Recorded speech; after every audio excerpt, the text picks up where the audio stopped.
কুচানো আমের আচার। প্রথমে কড়াইতে সরষের তেল দিয়েছি, তারপর দিয়েছি রসুন।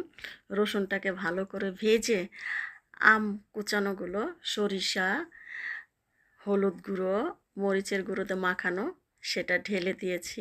এখন এটাকে খুব ভালো করে তেলের আর রসুনের সাথে মেশানো লাগবে। বেশি ঘন ঘন লাড়া যাবে না, বেশি ঘন ঘন লাড়তে গেলে আমগুলো ভেঙে যেতে পারে। তাই ধীরে ধীরে আলতো হাতে নাড়তে হবে।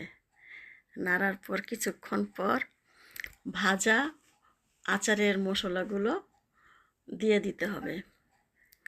দেওয়ার পর আমের সাথে মশলাগুলো ভালো করে নেড়েচেড়ে মিশিয়ে নিতে হবে।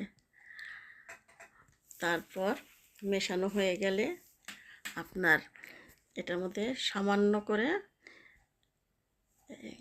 ভিনেগার, সাদা ভিনেগারটা দিতে হবে। সাদা ভিনেগার দেওয়ার পর ভাজা ভাজা হয়ে গেলে আপনি নামিয়ে ঠান্ডা করে বয়ে